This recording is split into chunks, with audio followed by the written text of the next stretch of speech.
சென்னை ராஜா அண்ணாமலைபுரத்தில் பொது விநியோக திட்டத்திற்கு அத்தியாவசிய பொருட்கள் சப்ளை செய்யும் ஒப்பந்தார செல்வராஜ் வீடு உட்பட 10க்கும் மேற்பட்ட இடங்களில் அமலாக்கத்துறை அதிகாரிகள் சோதனை மேற்கொண்டு வருகின்றனர்.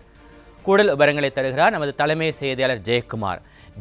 இதை பற்றிய விவரங்களை எங்களுக்கு சொல்லுங்க. கண்டிப்பாக மணிபாரதி, பொது விநியோக திட்டத்தின் கீழ் ரேஷன் கடைகளுக்கு அத்தியாவசிய பொருட்கள் வழங்கக்கூடிய ஒப்பந்ததாரர்களுடைய இல்லங்கள், நிறுவனங்கள் என 10க்கும் மேற்பட்ட இடங்களில் அமலாக்கத்துறை அதிகாரிகள் இன்று காலையிலிருந்து சோதனை மேற்கொண்டு வருகிறார்கள். சென்னையில் குறிப்பாக தொழிலதிபர்கள், ஒப்பந்ததாரர்களுடைய வீடுகளில் இந்த சோதனை மேற்கொண்டு வருவது குறிப்பிடத்தக்கது. சென்னை ராஜா அண்ணாமலைபுரம் முதல் பிரதான சாலையில் இருக்கக்கூடிய அடுக்குமாடி குடியிருப்பில் வசித்து வரக்கூடிய பொது விநியோக திட்டத்தினுடைய அத்தியாவசிய பொருட்களை சப்ளை செய்யும் ஒரு நிறுவனத்தை செல்வராஜ் என்பவர் செய்து வருகிறார். அவரது வீட்டில் அமலாக்கத்துறை அதிகாரிகள் ஆயுதம் ஏந்திய போலீஸ் பாதுகாப்போடு சென்று இன்று காலையிலிருந்து சோதனை மேற்கொண்டு வருகிறார்கள். குறிப்பாக பொது விநியோக திட்டத்தில் ரேஷன் கடைகளுக்கு பருப்பு, பாமாயில் உள்ளிட்ட பல்வேறு அத்தியாவசிய பொருட்கள் வழங்கப்படுகிறது. ஏற்கனவே பருப்பு வழங்குவதில் பல்வேறு முறைகேடுகள் இருப்பதாக விடியா திமுக அரசின் மீது ஊழல் குற்றச்சாட்டுகள் எழுந்திருக்கிறது. குறிப்பாக குறைந்த விலையில் இந்த பொருட்கள் வாங்குகிற அந்த ஒப்பந்ததாரர்களும் அதிகமாக பொருட்களினுடைய விலையை வைத்து வாங்கியிருப்பதாகவும், இதனால் பல கோடி ரூபாய் அரசுக்கு வருவாய் இழப்பு ஏற்பட்டிருப்பதாகவும் கூறப்படுகிறது.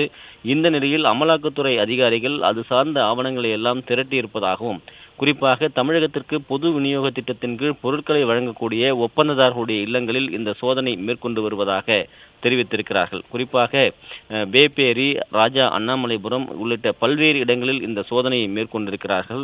இந்த சோதனையிற்கு பிறகு, அதாவது இந்த ஒப்பந்தங்களில் என்னென்ன முறைகேடுகளில் இவர்கள் ஈடுபட்டிருக்கிறார்கள், குறிப்பாக அருணாச்சலா இம்பாக்ஸ் என்கிற ஒரு பெயரில் செல்வராஜ் என்பவர் அந்த ஒப்பந்ததாரர் ஒரு நிறுவனம் நடத்தி வருகிறார். அது தமிழ்நாடு நுகர்பொருள் வாணிக கழகத்தின் மூலமாக இந்த அத்தியாவசிய பொருட்கள் தமிழகத்திற்கு வாங்கப்படுகிறது. குறிப்பாக பருப்பு, பாமாயில் போன்ற பொருட்கள் வாங்கப்படுகிறது. இதில் என்னென்ன மாதிரியான முறைகேடுகள் நடந்திருக்கிறது என்பது குறித்து இந்த விசாரணைக்கு பிறகு முழுமையான ஒரு தகவல் கிடைக்கும் என்று எதிர்பார்க்கப்படுகிறது. அதேபோல சென்னை தேனாம்பேட்டை, வேப்பேரி ஆகிய இடங்களிலும் இந்த சோதனை நடத்தப்பட்டு வருகிறது.